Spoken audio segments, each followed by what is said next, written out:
have just heard the most infuriating thing ever. Hey everyone, welcome back to Childfree for Life. Don't forget to subscribe to be a for lifer. I'm so excited to post my first podcast episode tomorrow at 6 p.m. The link to my podcast channel is in the description. It's the Damaged Goods Podcast. See you there tomorrow. So I manage a team remotely, and one of the girls messaged me for about 10 minutes to step outside due to family issues. I said, sure, no problem. She comes back, I ask if everything's okay. She says her aunt had a miscarriage, and she's trying to talk to her. A miscarriage is a terrible thing to go through, so I asked her if she needed more time. Now comes the most infuriating part. She said her aunt was trying for another baby because her first child is autistic. So just like what? Had one bad kid, now they're hoping for a good one? And then she said, I quote, and they wanted someone, as in the baby who wasn't even born yet, who can look after her when she grows up. Excuse me? In what world is it okay to make another living, breathing being just to take care of someone when they grow up? I mean, I can't. Are these people okay? I'm aware it's none of my business, and according to the girl, it's all God's plan. And what? I remember watching My Sister's Keeper, and it was about a daughter being born to basically be an organ and blood factory for her older sister who has severe cancer. Technically, the cancer was terminal, but the daughter was keeping her alive with her stem cells or whatever she needed. Spoiler alert, it was the older sister who was uncomfortable with her younger sister taking on this role her whole life, and she chose to force her sister to get a lawyer to declare herself an emancipated minor so that her parents can't force her to do this anymore. Eventually, the little girl gets her emancipation, and the older sister succumbs to her illness and dies. My stepdad was born for this exact reason. His older sister had epilepsy and had a very severe seizure when she was 5, leaving her with permanent development problems. She has needed full-time care her entire life. She cannot use a toilet or prepare a meal on her own. Their parents devised a care plan for when they are no longer around. My stepdad, they deliberately got pregnant and had another child for the sole purpose of looking after another person. He's had to drop everything in his life and be a carer to his sister after their parents died several decades ago. She's 70 now and needs more care than ever before. The state does not offer any assistance in providing care for her. My stepdad is a very admirably optimistic and cheerful person, but he's had severe carer's fatigue and depression for many years. So this reminds me of It's Okay to Not Be Okay. It's on Netflix. It's a TV show. It's about these two brothers. One of them is on the autism spectrum and needs some support, but has the ability to take care of himself for the most part. He just needs support navigating the world sometimes, like when it comes to his finances. The brother was basically born, someone correct me if you saw the show and I got this part wrong. He was born to be a carer or a guardian for his older brother when he grows up in case something happens to their mom.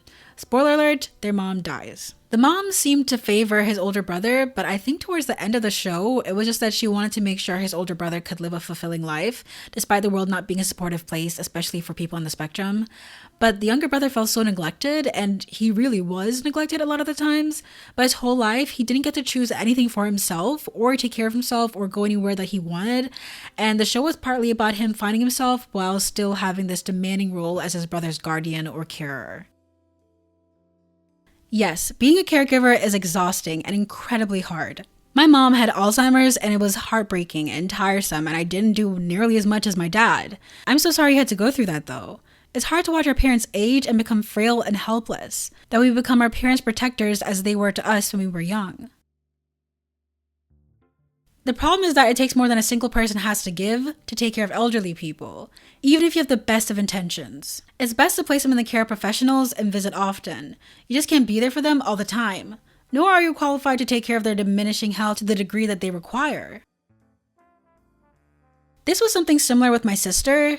She ended up with severe epilepsy after an untreated hairline fracture that left her severely developmentally delayed. I don't think my parents had me on purpose to take care of her, but it was pushed on me heavily by my mom when I reached college age. She would always tell me how when they're gone, I'm going to have to step up and take care of my sister.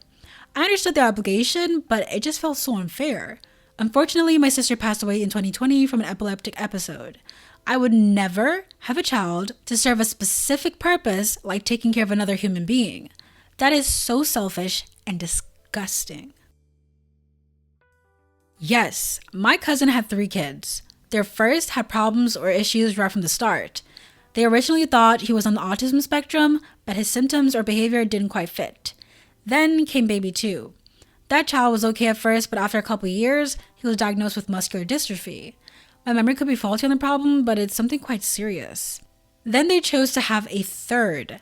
That little girl was okay at first, but it wasn't long before symptoms occurred and she was diagnosed as autistic, but needing a lot of support to do everyday things like taking care of herself. I mean, why on earth would you have 3 on purpose when your genes are obviously not compatible enough to bring a child into the world that doesn't need lifelong support? Added to that, he's the only one working. She's at home with the kids and spends all her time taking the kids to various rehab or treatment appointments and doctor visits. What pisses me off is that they're refusing to vaccinate themselves. Whether you believe in vaccines or not, why take the chance that you could catch COVID and not be able to look after your children? Who do they think will do this for them? My aunt lives nearby and does some, but she has medical issues of her own. Plus, she's in her 70s. The wife's parents moved far away and don't have much interest in helping. So what is their plan exactly? I was already child-free when I started becoming symptomatic from Chiari malformation at 16, and I was prodded by doctors to seek out online support groups to get more information and commiserate with other sufferers, as it's considered rare, especially to be born with it. Rarely can happen from things like falls or car accidents.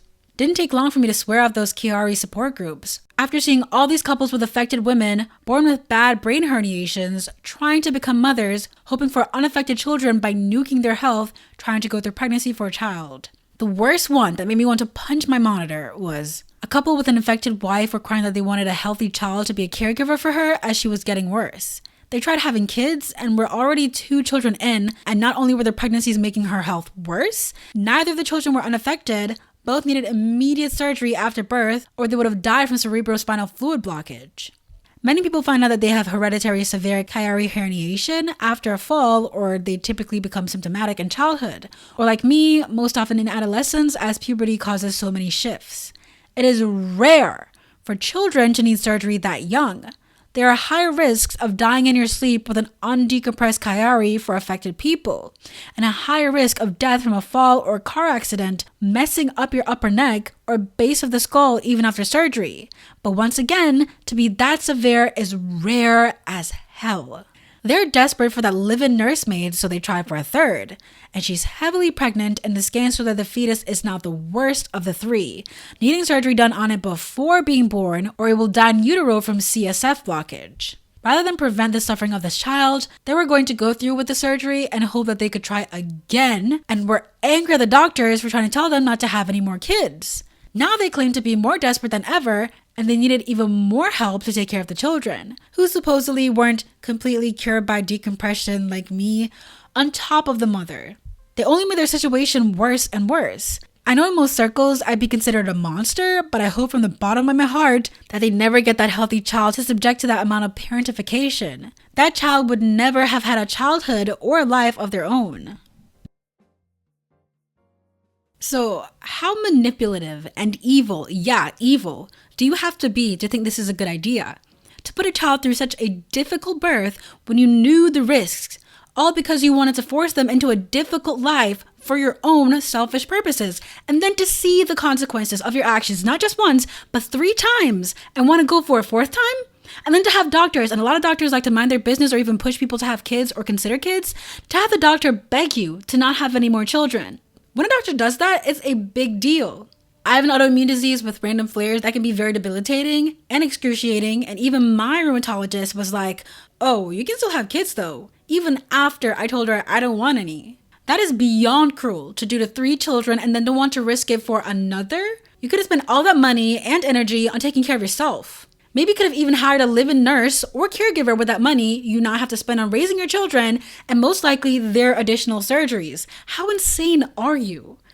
You can see the consequences of your actions in your current children, and you can experience the symptoms for yourself. That is beyond ridiculous. All the pertinent information is right there. What?